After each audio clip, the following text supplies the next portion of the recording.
Thank you, Mr. Speaker. I would like to thank the honourable member for Abitibi, Bay James, Nunavik and Ayu for bringing forward this private member's bill of C-262.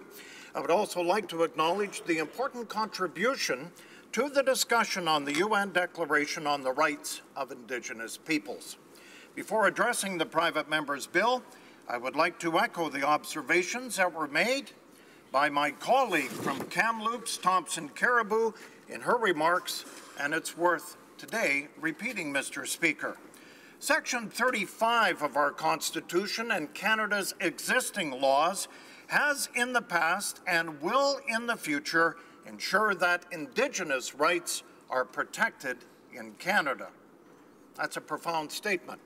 Today, I want to add my voice to the debate on this very important piece of legislation. Bill C-262 is important to Canada as a whole, and it is vital that we get this right. My hesitation on this stems from the fact that it is a private member's bill, and as such, will not be the subject to the same scrutiny and debate that a government-sponsored bill of legislation would be subject to. I would like to read to you from the UN website a question and answer which I think will prove my point. Here's the question. What is the Declaration on the Rights of Indigenous Peoples? The answer. A declaration is a comprehensive statement addressing the rights of Indigenous peoples. It was drafted and formally debated for over 20 years, Mr. Speaker. That's right, for over 20 years. Prior to being adopted on the 29th of June 2006 during the inaugural session of the Human Rights Council. Now, this document emphasizes the rights of Indigenous peoples to maintain and strengthen their own institutions, their cultures, and their traditions, and to also pursue their development in keeping with their own needs and their aspirations.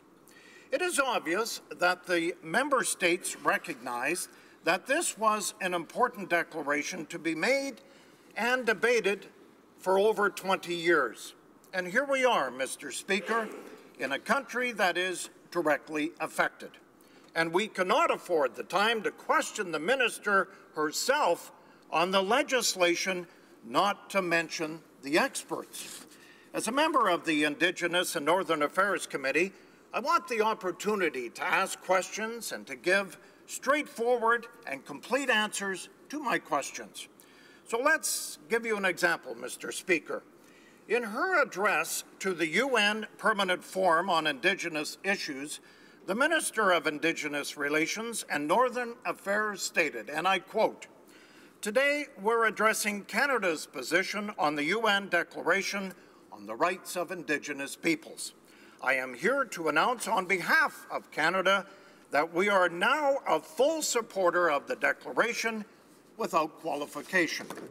By adopting and implementing the Declaration, we are breathing life into Section 35 and recognizing it as a full box of rights for Indigenous peoples." End of quote. So I represent a riding in Saskatchewan. It's in Saskatoon-Grasswood.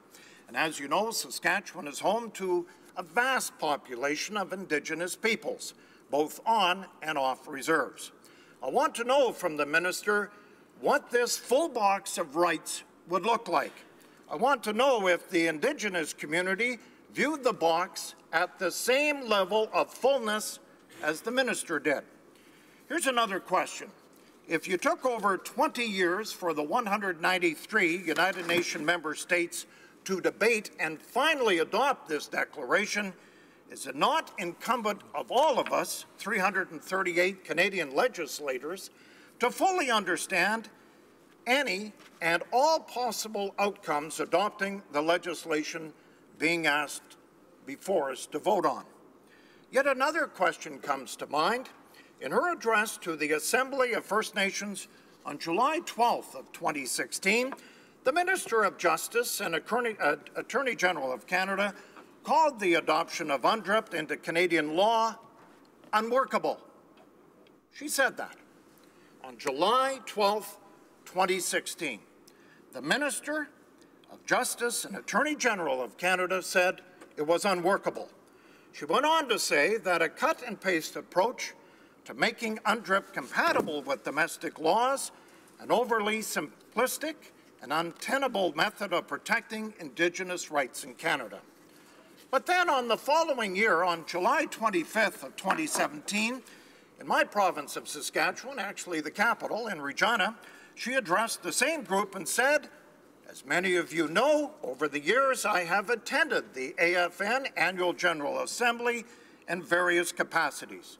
She's been there with her father as a daughter and the Treaty Commissioner as an elected councillor on her Indian Act Band and a regional chief of BC, plus in the last couple of years, as we know, the Minister of Justice and the Attorney General of Canada." There is no doubt that the Minister is very experienced, very well educated, and a very informed member of Cabinet. She went on to say, and I quote, "Of course, if proper relations had occurred at a time of Canada's founding, the first 150 years of Canada's history would have been markedly different. So the challenge now, knowing the past and learning from it, is to make sure that today, for the next 150 years and beyond, is that we give life to a new and transformed era of Indigenous Crown relations." Further on, she states, "This is why in February of this year, our Prime Minister formed a working group of federal ministers to review laws, policies, and operational practices to ensure that the Government of Canada is fulfilling its constitutional obligations and implementing its international human rights commitments, including the UN Declaration. I was very pleased to have been asked to chair that working group. Never before has a federal government created a body of ministers with this unique flexibility and scope of action on a whole-of-government basis." So there we have the question. On July 12th of 2016, the adoption of UNDRIP into the Canadian law was simply unworkable for the Minister. Then, a year later, on July 25th of 2017, she is very pleased to be asked to chair the working, reviewing laws, the policies and operational practices to ensure we are fulfilling our UNDRIP commitments. So what monumental change took place in that year to make this workable? I'd like a chance to ask her that. In fact, I'm sure all of us in this place would like to ask her.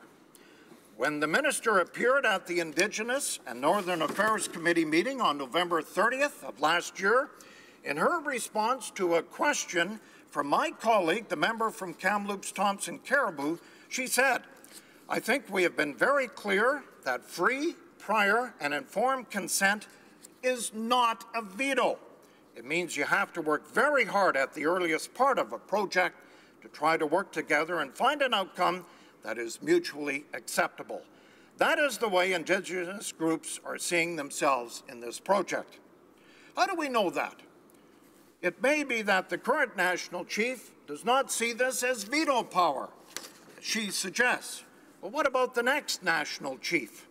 Is it our responsibility to have issues such as this debated and clarified before it becomes law? Finally, Mr. Speaker, in the midst of all these unanswered questions about UNDRIP, we have the dismantling of a very department responsible for Indigenous affairs in this country, and the so-called creation now of two departments to be responsible for Indigenous service and another for relations with the Aboriginal communities in Canada. I find it very disturbing that this government would go ahead and create this turmoil while supporting this legislation that could have far-reaching ramifications for the future of this country. I have serious reservations about the many unanswered questions and the prospect that they will continue to go unanswered until, Mr. Speaker, it's too late and all Canadians, Indigenous or not, are left with what the Liberals think is best for us, with absolutely no regard for input on this issue. Thank you, Mr. Speaker.